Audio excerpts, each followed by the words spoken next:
Alright boys, day number 224 of studying the Bible and grappling with its wisdom as a layman. This one's another tough one, and it grapples again with the theme of slavery.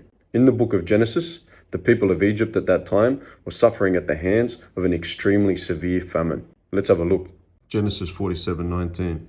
Why should we perish before your eyes?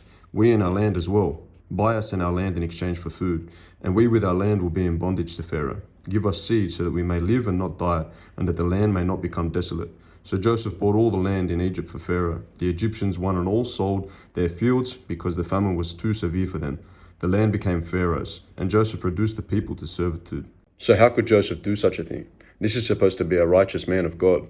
But this again highlights the difference in cultures and times. It was the very people themselves who were offering to become indentured servants. It is a harsh reality at the times, but this is not the whole story. There's a very significant Christological layer present here. The people cried out to Joseph, "Give us bread so we don't die." Does this sound familiar? Joseph was the only one with grain, the bread of life for a starving nation. Up to this point in the story, Joseph had already been rejected, sold, imprisoned, and then raised to power to save the very ones who rejected him in the first place. That's Jesus, being reflected and foreshadowed in Joseph, sold for silver, raised to a throne, and now the only one who can offer salvation.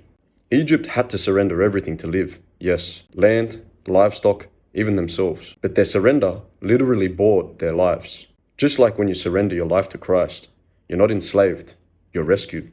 In famine, he is the bread. In loss, he is the life. Even in a Pharaoh's house, Jesus is still Lord. So as tough as the themes in this one are to grapple with, Joseph wasn't hoarding grain. He's handing out grace, just like Jesus Christ. God bless.